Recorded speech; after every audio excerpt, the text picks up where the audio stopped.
Over 100 years ago, Nietzsche made an observation that reshaped the modern world. God is dead. Not a celebration, a diagnosis.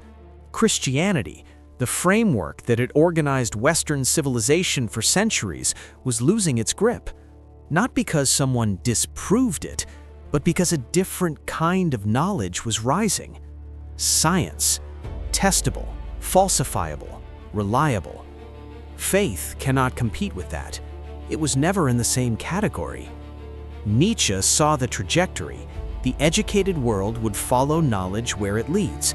Faith would retreat. The framework would collapse.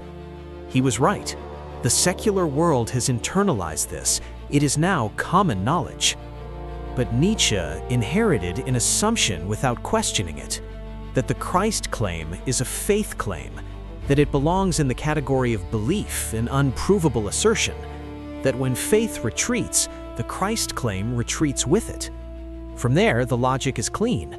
Man is a rope stretched between the animal and something greater, a transition, not a destination.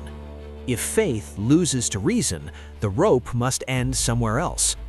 He named it Superman, the godless man who overcomes, who needs no God above him. If the assumption holds, the trajectory ends there. Christ fades, Superman, the godless, inherits the earth. Here is the turn. Nietzsche's critique is devastating against faith, but the line is not a faith claim. The clock, the timestamp, the falsifiable structure running from Genesis to Revelation, these can be examined. They either hold or they don't. No belief required to test them. Nietzsche was swinging at a shadow. The real claim was standing behind it the whole time, untouched. Not because faith found a clever argument, but because the actual foundation was never faith. He never saw it, not because he wasn't sharp enough, but because believers and critics alike agreed the claim was a faith claim.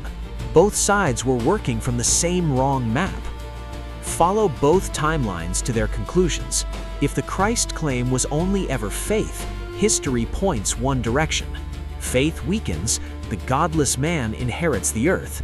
Christ becomes a historical figure the modern world outgrew.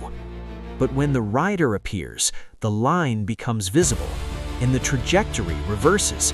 Not because faith won a debate, because the claim steps out of the category Nietzsche was dismantling and into the category he respected. Verifiable, structural, real.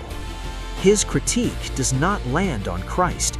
It lands on everyone who reduced the claim to faith in the first place, believers and non-believers alike, both blind to the same thing.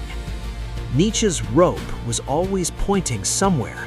He named the destination incorrectly, not because he was wrong about faith, but because he was never shown the third option.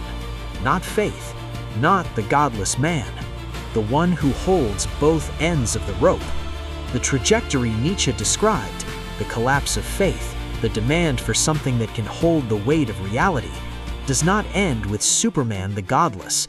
It ends with the one the line points to. The rope was never ending in an abyss. It was always reaching somewhere.